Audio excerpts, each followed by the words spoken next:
Naisip mo na ba kung bakit may mga taong parang tahimik na nagbabago habang ang iba naman ay parang hindi umaalis sa dati nilang kalagayan, paulit-ulit sa parehong frustration, habol pa rin ng habol ng approval at hindi talaga nakaka-breakthrough? Ito ang totoo na karamihan hindi napapansin. Ang totoong pagbabago, hindi yan nangyayari habang ini-explain mo ang sarili mo. Hindi yan basta tungkol sa pagiging maingay, mabilis o maging sentro ng atensyon. Nangyayari yan sa katahimikan, sa mga sandaling walang nakakakita, yung mga maagang paggising, disiplina sa mga desisyon, yung tahimik na gawaing unti-unting binabago ka mula sa loob. Diyan tumatama ng malupit ang stoicism. Kasi hindi ka nito tinuturuan mag-perform, tinuturuan ka nitong mag-focus, mag-build ng lakas mula sa loob, lakas na sobrang tibay, nyanig na ang mundo. Hindi pa rin natitinag. Ngayon, sisilipin natin kung bakit ang katahimikan. Hindi yan kahinaan kundi estratehiya. At paano kapag sarili mo lang ang focus mo? Hindi mo na kailangan mapansin ka pa. Biglang makakabuo ka ng klaseng klaridad at lakas na hindi naabot ng karamihan. Ang mga taong totoong humuhulma ng buhay nila. Yung mga bihirang umabot hindi lang sa panlabas na tagumpay, kundi pati sa lalim ng sarili. May napansin silang hindi pa napapansin ng maraming tao. Nahanap nila ang isang tapang ng karunungan na hindi nangangailangan ng audience. Hindi sila obsessed magbahagi ng bawat hakbang o mag-explain ng bawat choice. Hindi sila nabubuhay sa explanation mode. Habang ang iba, paulit-ulit sumasali sa argumento, naghahanap ng approval o nagpapaganda ng image, sila tahimik lang, relentless mag-build. Gumagalaw sila na may tahimik na katiyakan, yung confidence na nanggagaling kapag hindi ka na naghahanap ng validation. Natutunan nilang makita ang kapayapaan sa progreso at kahulugan sa disiplina. At ang paradox, habang mas tahimik sila, mas makapangyarihan ang dating nila. Kasi may kakaiba, parang magnet, sa mga taong gumagawa sa katahimikan. Mararamdaman mo agad pagkasama mo sila. Yung presence nila, nagsasalita ng walang salita. Nararamdaman mo focus nila, clarity, yung inner stillness. Lahat yon hindi galing sa pagpapa-impress. Sabi nga ni Plato, wise men speak because they have something to say. Fools, because they have to say something. Hindi ito tungkol sa pagpigil ng boses mo. Tungkol ito sa pagtiyak na tuwing magsasalita ka, may laman, hindi lang ingay. Pero ano bang meron sa katahimikan at sobrang lakas nito? Hindi lang ba pagtitimpi? Iwas lang ba sa small talk o sa drama? Hindi lang yun. Ang totoong katahimikan, yung nakakapagbago talaga, hindi yun passive. Hindi lang yan kawalan ng salita. Presence yan ng lalim, active, intentional. Diyan tumatalas ang awareness mo. Diyan humuhupa ang mga isip mo. Diyan nagtitipon-tipon ulit ang energy mo at nag-i-organize. Hindi yan empty. Puno yan ng insight, potential, at clarity. Pag umatras ka mula sa paulit-ulit na stimulus ng mundo, hindi namamatay ang utak mo. Nagpapalit ng gear. Iba na ang galaw. Sa katahimikan, may nangyayaring hindi mo inaasahan. Biglang makikita mo na ang sarili mo ng malinaw. Nawawala ang amoy ng kalituhan. Dahan-dahan lumalabas na ang landas mo. Hindi dahil may nag-abot nito sa iyo, kundi dahil sa wakas, binigyan mo ng puwang para lumitaw ito. Sabi ni Carl Jung, who looks outside, dreams. Who looks inside, awakes. Sa katahimikan, nagigising ka sa sarili mong patterns. Naririnig mo yung kwentong paulit-ulit mong binubulong sa isip mo. Nakakaharap mo yung discomforts na dati tinatabunan mo lang ng ingay. Kaya karamihan iwas dito, kasi ang katahimikan, honest. Hindi ka pwedeng magtago. Sa katahimikan, lilitaw lahat ng doubts mo, guilt, insecurities, at imbes na harapin, karamihan, hahanap ng distraction, cellphone, bagong tab, argumento online, lahat gagawin. Huwag lang mapag-isa. Pero ang pag-iwas, hindi yan neutral. Hindi lang basta nawawala ang iniiwasan mo. Lalong lumalalim, tahimik kang nilalaspag mula sa loob. Nahahati-hati ang focus mo, sumisiksik ang kalituhan sa bawat desisyon mo. Hanggang sa magtataka ka, bakit pagod na pagod ka kahit wala ka namang ginawa? Bakit pakiramdam mo stuck ka kahit busy ka naman? Yan yung bigat ng hindi na prosesong mga isip, buwis ng tensyong di maresolba. Bakit nga ba ingay pa rin ng ingay? Kasi naturo sa atin na pag napapansin ka, importante ka. Lalo kang pinapansin, lalo kang feeling valuable. Pero matagal nang pinayo ni Aristotle, bago pa nagka-social media, the ultimate value of life depends upon awareness and the power of contemplation rather than upon mere survival. Ang laging paghahanap ng atensyon para sang survival, yan, paraan para maiwasan ang mas lalim na gawain. Pero lagi mong utak on edge, react ng react, hindi nagre-reflect. Anong mangyayari kaya kung tigil ka muna sa pag-react? Kung tigil ka muna mag-explain at gumalaw ka lang na may tahimik na confidence? Paano kung mas pinapanood mo kaysa pinagsasalita? Mas umaaksyon kaysa nagpo-post? Tipid energy. Reclaim mo yung mental bandwidth na matagal ng tulo dahil sa libo-libong trivial na interaction. At yung energy na, yan, pwede mong invest sa mastery, sa pagbuo ng makabuluhang bagay, sa pamumuhay na tunay na aligned, hindi lang admired. Sabi ni Socrates, the unexamined life is not worth living. At ang katahimikan, yung totoo, reflecting na katahimikan, diyan talaga nagsisimula ang examination ng sarili. Hindi dahil sa algorithm, trend, o palakpakan ng iba, kundi sa totoo tapat na pagtatanong sa sarili, sa katahimikan na pinapayagan mong lumitaw yung pinakatotoong ikaw. Ang utak mo, kahit ano pa sabihin ng mundo, hindi ginawa para tumanggap ng libo-libong opinyon araw-araw. Hindi yan designed para sa walang katapusang multitasking, react dito, compare doon. Ginawa yan para mag-focus, mag-assess, mag-adapt. Pero pag sobra na sa ingay, chismis, endless scrolling, walang kwentang drama, nagmi-misfire na. Tumitigil kang mag-isip ng malinaw. Hindi ka na grounded. Nawawala ang edge mo, yung pagiging decisive, sharp, at purposeful. At ano ang totoong kapalit? Hindi lang pagod, hindi lang distracted ka. Nawawala yung intuition mo. Numumute yung instinct na tumulong sa iyo dati gumawa ng bold moves. Yung mabagal na erosion ng inner clarity. Mas delikado pa yan kaysa kahit anong palpak. Kasi pag wala kang clarity, hindi mo na pinagkakatiwalaan sarili mo. Laging hesitation, laging second guess. E paano kung ibang landas piliin mo? Ano kaya hitsura ng buhay mo kung naibalik mo ang focus mo sa loob mo? Minahal mo ang sarili mo at inayos mo ang tunay mong katauhan. Anong klasing tao kaya magiging ikaw kung hindi ka na bumabase sa tingin ng iba, kundi sa lalim ng pagkakakilala mo sa sarili mo?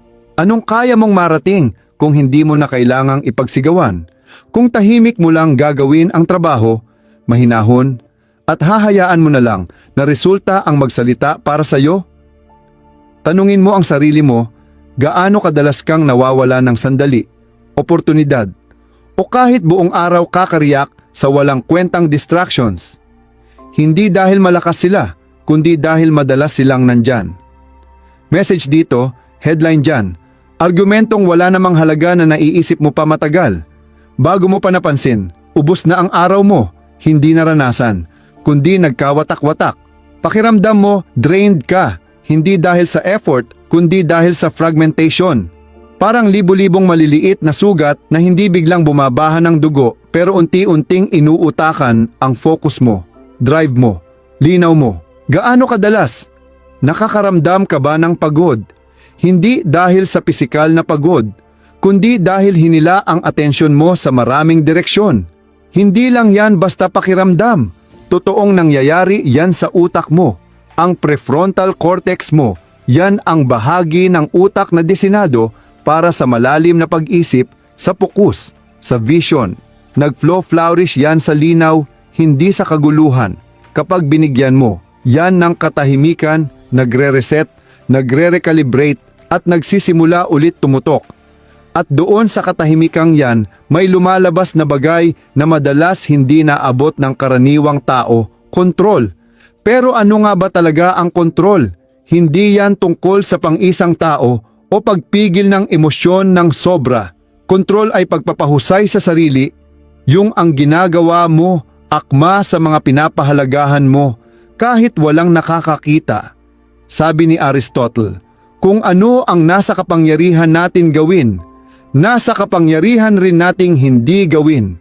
Tunay na kontrol yung paminsang pinipili mong huwag mag-react, huwag patunayan, huwag magpakita. At yan, nasa prefrontal cortex mo, hindi sa limbic system na palaging gustong mag-scroll, makipag-away o magkumpara. Yan yung bahagi ng utak mo na nagpaplano, tumututok at nangako. Ito yung napagkakaisahan ng psychology at philosophy. Ang pagkakakilanlan mo, nabubuo hindi sa kung ano ang sinasabi mo, kundi sa kung ano ang paulit-ulit mong ginagawa. Pwede mong sabihin sa buong mundo na disiplinado ka, determinado, focused, pero kung hindi ito ang pinapakita ng asal mo, alam yan ng utak mo. Sabi ni Carl Jung, ikaw ay kung ano ang ginagawa mo, hindi ang sinasabi mong gagawin mo. Hindi lang yan masining na pananaw, totoong nangyayari sa biology mo. Nag-iiba ang pagkakauwi sa utak mo base sa paulit-ulit na gawa. Kapag gumigising ka ng maaga, nag-exercise, lumalaban sa distraction, lalo lumalakas ang prefrontal cortex mo. Tumitibay ang mga neural pathway. Hindi lang iba ang ginagawa mo, nagiging iba ka na. Pero hindi ba motivasyon ang tumutulong dyan? Hindi ba yan ang gumigising sa atin? Ito ang mali ng marami. Hindi labas ang tunay na motivation, kundi nasa utak mo. Hindi galing sa palakpakan, kundi sa progress. Dopamine, ang kemikal ng utak para sa motivation. Hindi basta-basta umaapaw kung pinupuri ka lang ng iba. Umaaktibo yan kapag nakikita mong umanangat ka.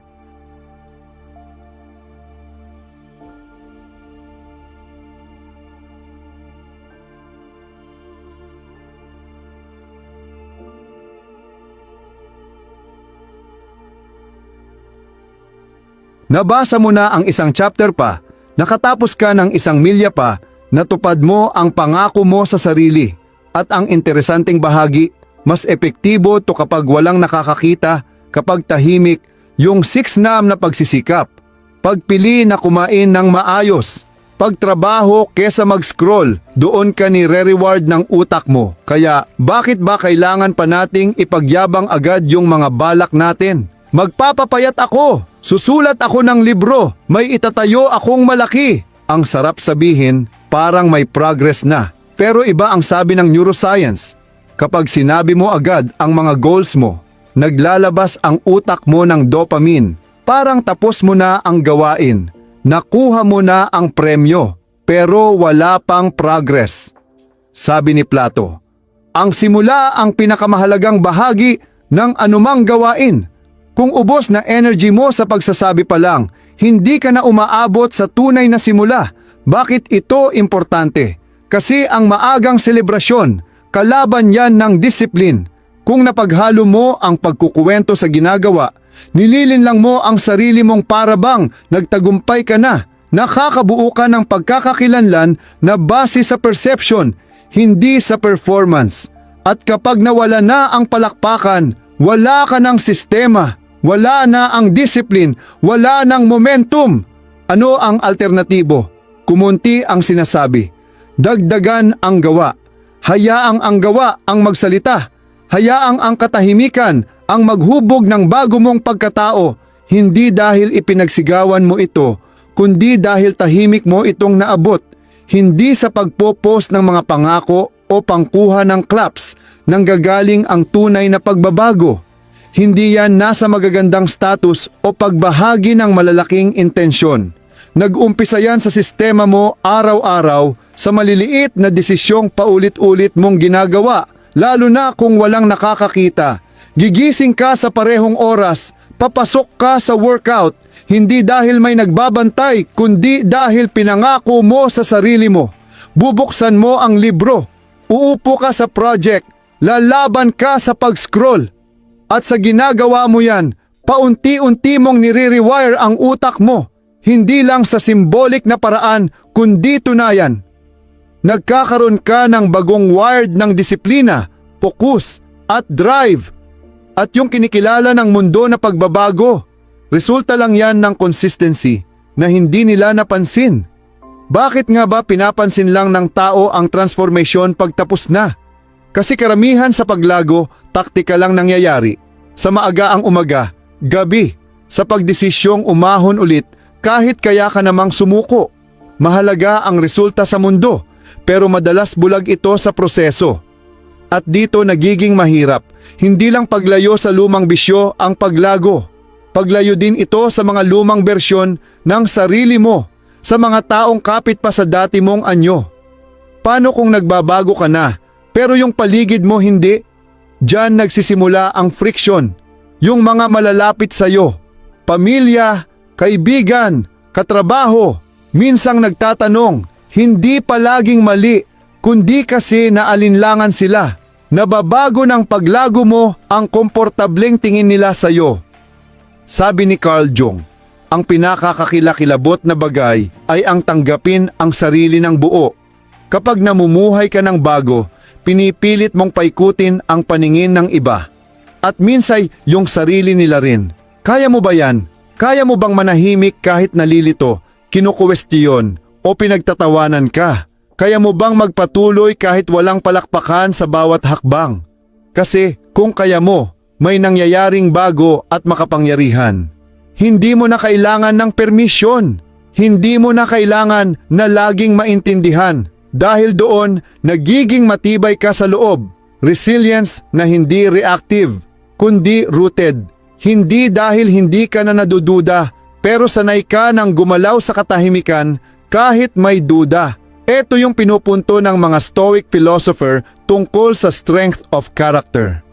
Sabi ni Marcus Aurelius, huwag ka nang magaksaya ng oras sa pagtatalo kung ano ang mga dapat na mabuting tao. Maging isa ka na lang. Hindi mo kailangang ipagsigawan kung sino ka na. Ipagtanggol ang standards o ikwento ang disiplin mo. Ipamuhay mo na lang, tahimik at paulit-ulit.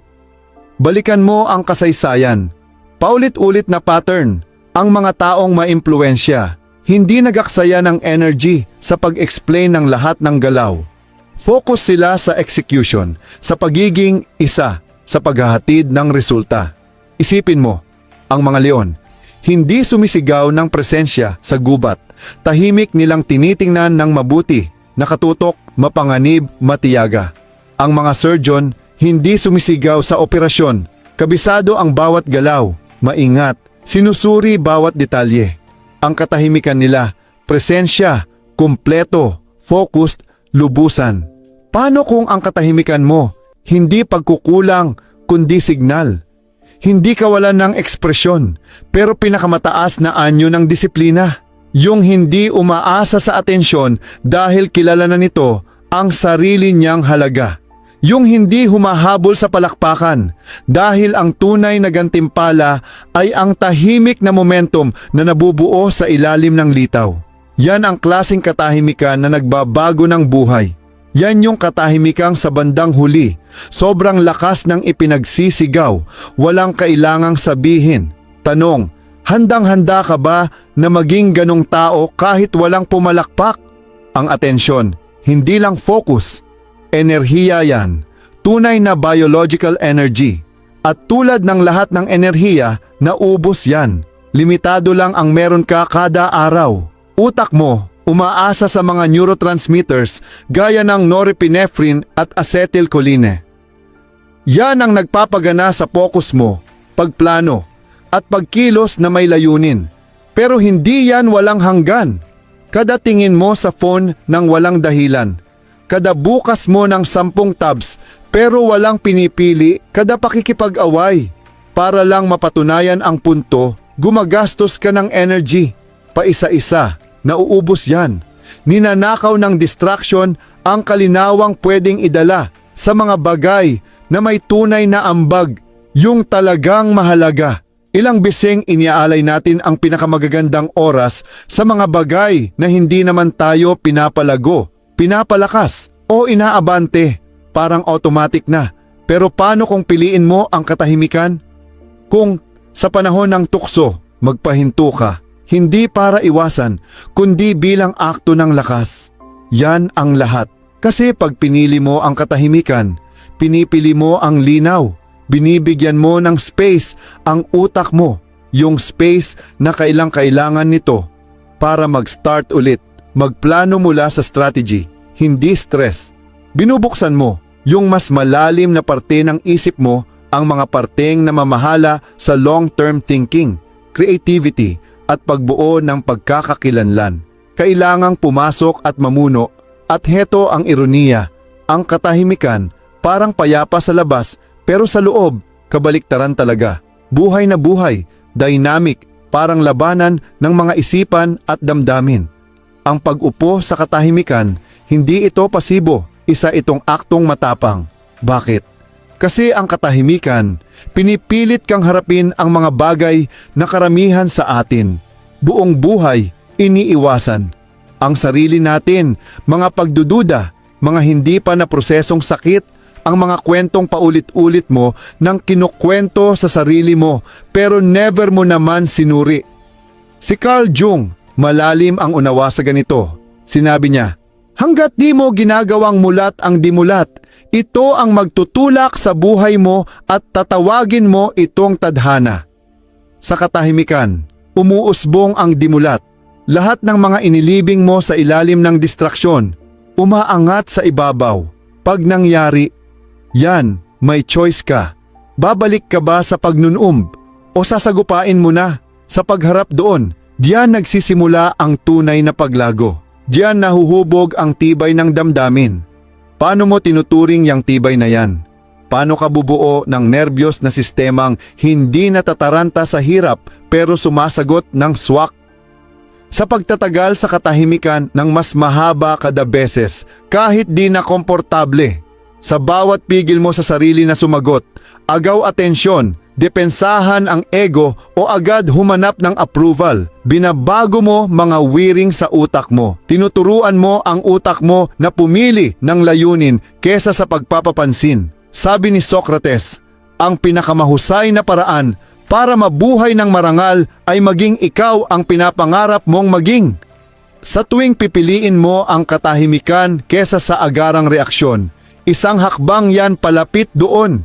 Nagsisimula kang maging ikaw na hindi na lang nagsasalita tungkol sa paglago kundi namumuhay nito. Hindi para sa appearances, pero dahil iyon talaga ang pinili mong maging kahit walang nakakakita. Hindi din madali to. Ang internal training, magulo.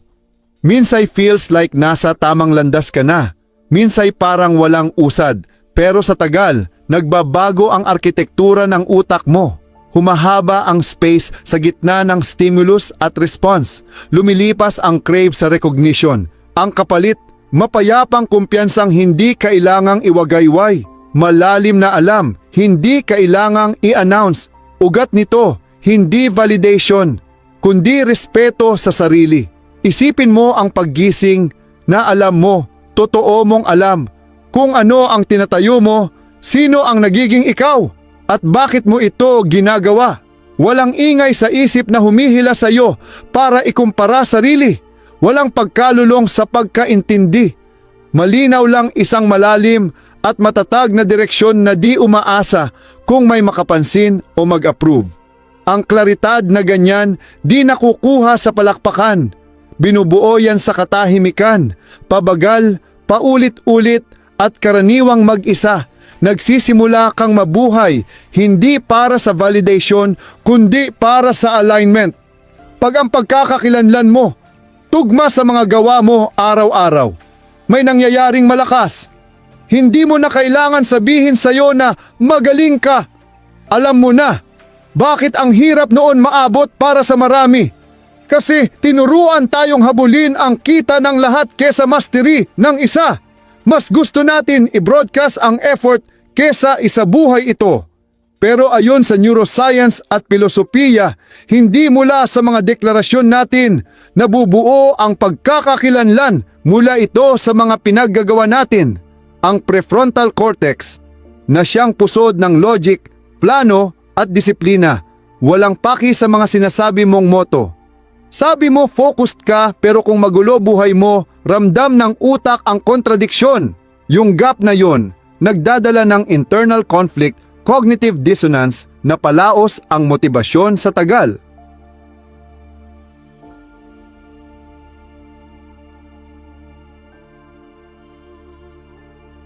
Pero, kung babaliktarin mo yan, kung ugali mo tugma sa mga pangarap mo, kahit walang nakakakita, dun nagsisimula ang pagkakakilanlan. Nakikita ng utak ang pattern, paulit-ulit, commitment, at naging sandigan na ang identity. Dun nagiging panloob ang motibasyon. Hindi kasi pinuri ka, kundi kasi tinupad mo ang salita mo sa sarili. Ano ang hitsura pag tunay na nangyayari ang transformation na yon? Mas hinahanap ang pag-usad kesa papuri. Konsistensya ang pili mo kesa spectacle. Nagbabago ang dopamine system mo. Di na nasisilaw sa notif o like. Naghihit yan sa mahinahon na panalo. Yung natapos mo ang trabahong sinabi mong tatapusin mo. Yung nalagpasaan mo ang resistance. Yung nailagay mo sa mas mahigpit na standard ang sarili mo kahit walang nanonood. Si Plato, sinabi, ang una at pinakamahusay na tagumpay ay ang magwagi laban sa sarili. At ang tagumpay na yan, nasa katahimikan, hindi sa spectacle. Napansin mo ba? Yung mga taong tunay mong hinahangaan di nagpapaliwanag ng proseso.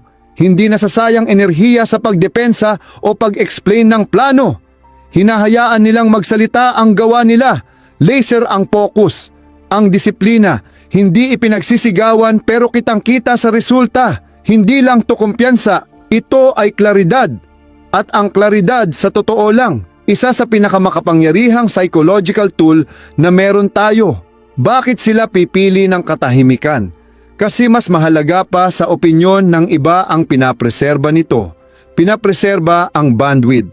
Sa tuwing pinapaliwanag mo sarili mo, nababawasan ang energy na pwedeng pang-refine ng plano. Tuwing sinusubukan mong ipaliwanag ang vision mo sa hindi naman makaintindi, nababawasan ang focus mo. Ang katahimikan, hindi pag-iwas, kundi pag-alaga. Ito ang buffer zone ng malalalim na pag-isip na walang distraction.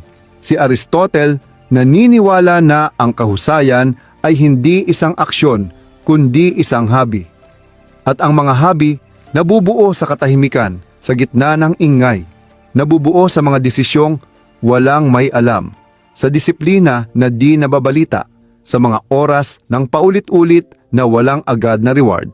Pero sa tagal, yung paulit-ulit, nagiging realidad. Ang realidad na yon, nagiging pagkakakilanlan. At ang identidad, nagiging lakas.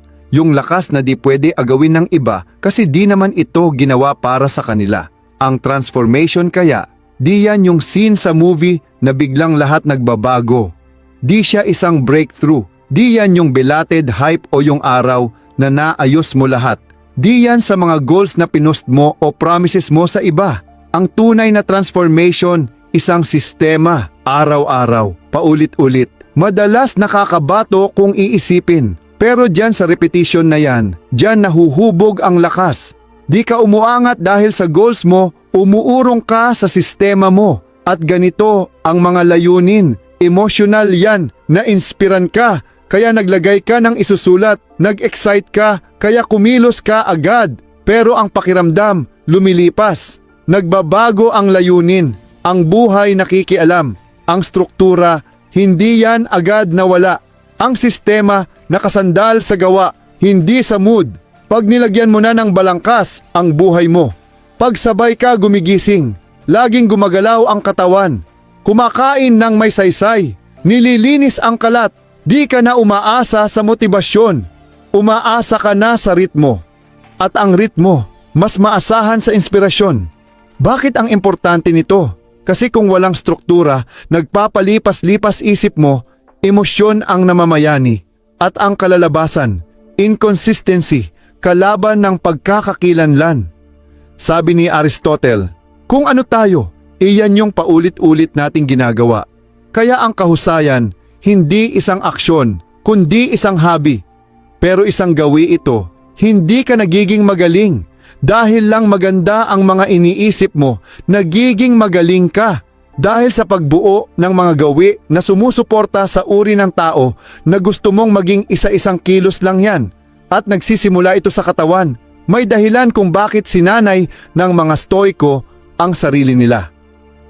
Pisikal, hindi lang mental na unawaan nila na ang disiplina sa katawan ay nagtatranslate sa disiplina ng isipan. Kapag nag-ensayo ka, hindi mo lang pinapabuti ang kalusugan mo, binabago mo rin ang relasyon mo sa paghihirap. Natututo kang humarap kahit walang ganang gumalaw. Natututo kang tiisin ang hirap. Itulak ang sarili laban sa pag-aalinlangan. Ituloy kahit walang agad na premyo. Hindi ito pagmamayabang, ito ay panloob na pag-unlad. Pero aminin natin, mahirap yung simula ang katahimikan, parang di natural sa una. Pakiramdam mo, nakakapigil ang rutina. Gusto mong sirain ito, gusto mong ipagmalaki na nagtatrabaho ka ng maigi. Gusto mong ipangalandakan ang progress mo para makuha ang approval ng iba. Pero trap yan, sabi ni Carl Jung. Magkakaroon lang ng linaw ang vision mo kung tumingin ka sa puso mo. Ang katahimikan, hindi pagkawala, kundi presensya. Pag tinanggal mo ang mga gulo, ang ingay, ang walang humpay na pagpapakita, ikaw na lang natitira at dun nagsisimula ang totoong pagbabago. Habang lalo kang sanay sa kahirapan, lalo ring nag-a-adapt ang isipan mo. Unti-unting hindi mo na hinahanap